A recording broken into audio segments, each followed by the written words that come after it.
kami dari kelompok Homipa. Di video kali ini kami akan menjelaskan kearifan lokal budaya Bali. So, stay tune ya.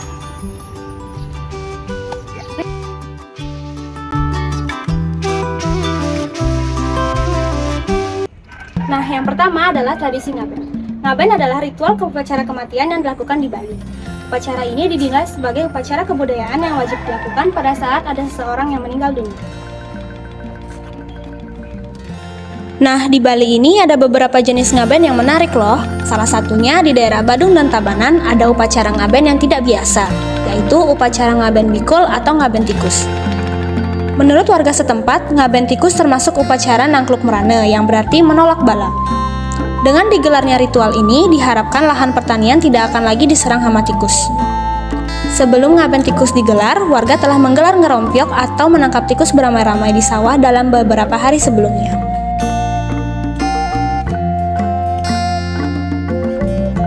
Nah guys, selanjutnya ada materi tentang bercocok tanam. Di Bali ada kegiatan bercocok tanam yang sudah dilakukan dari zaman dahulu guys.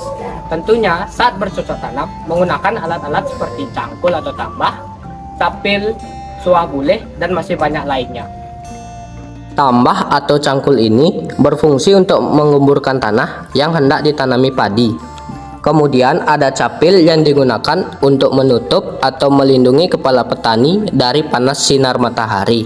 Dan juga ada suah buleh yang tentunya juga sering digunakan dalam proses bercocok tanam loh guys.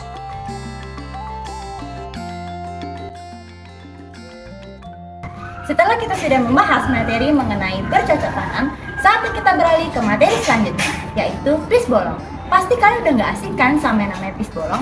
Pasti dong, pis bolong sendiri ternyata punya pengertiannya loh. Dimana maksud dari pis bolong sendiri adalah salah satu produk budaya yang mengandung nilai-nilai agama di Bali.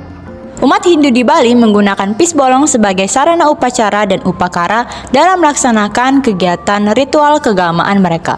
Pis bolong Padma ini juga dipercaya memiliki fungsi spiritual untuk kedamaian, penangkal ilmu hitam, dan sebagai sarana pemusatan pikiran dalam melakukan yoga semadi atau meditasi.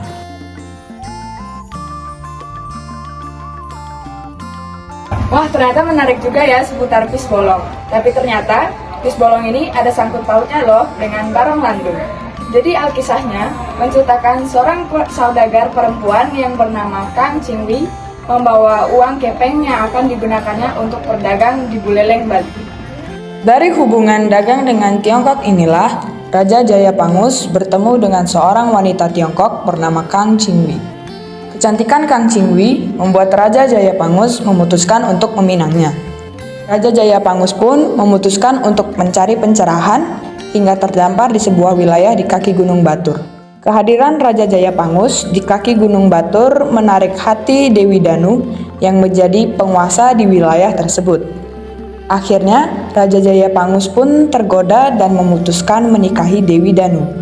Mengetahui suaminya telah menikah lagi, hancurlah hati Kang Cingwi. Ia lalu menyerang Dewi Danu untuk merebut suaminya.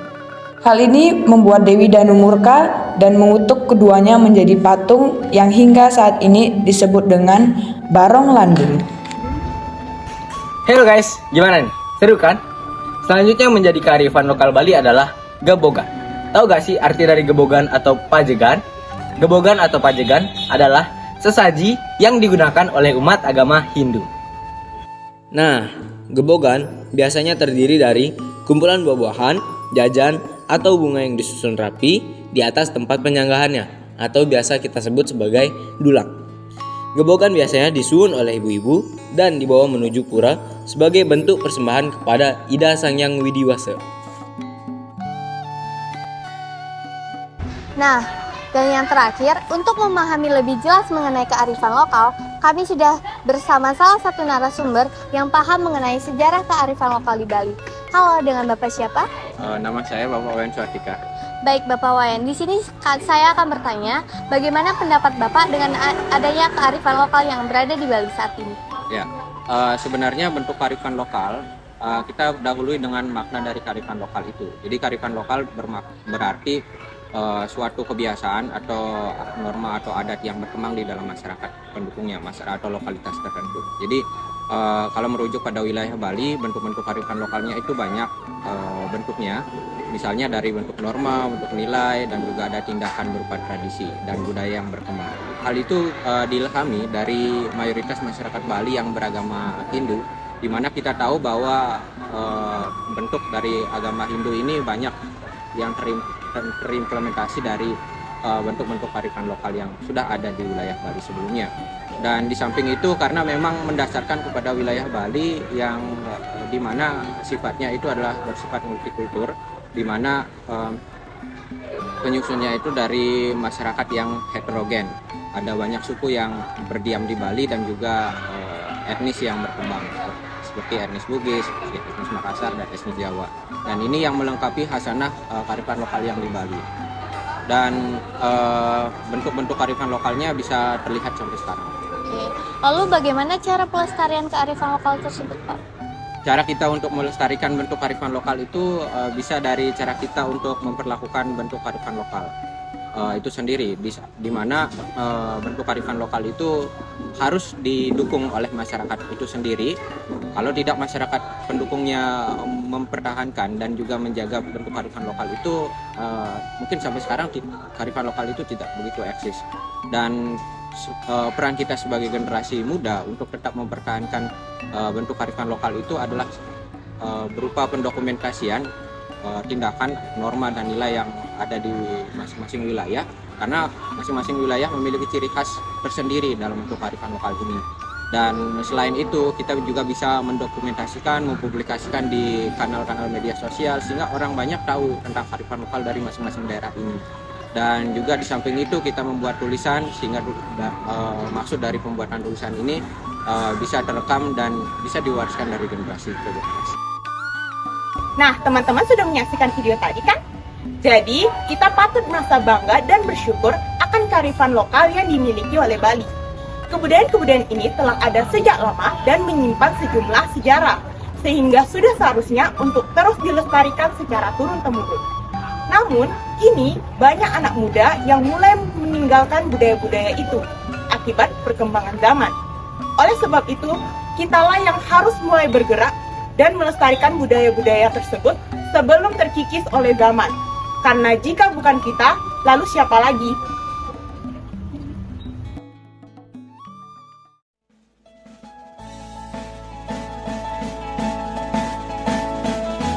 Nah, ternyata kita sudah sampai di penghujung video nih teman-teman.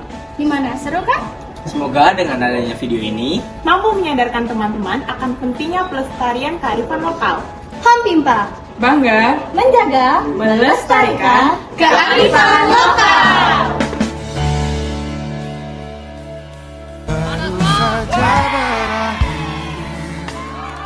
hujan di sore ini, menyisakan keajaiban. Alhamdulillah. Behind the back.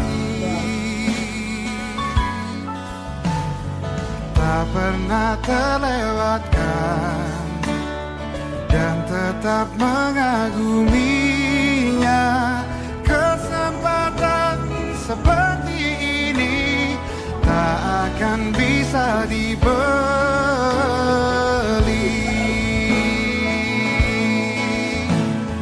Bersamamu ku habiskan waktu, senang bisa mengenal dirimu. Rasanya semua begitu sempurna, sayang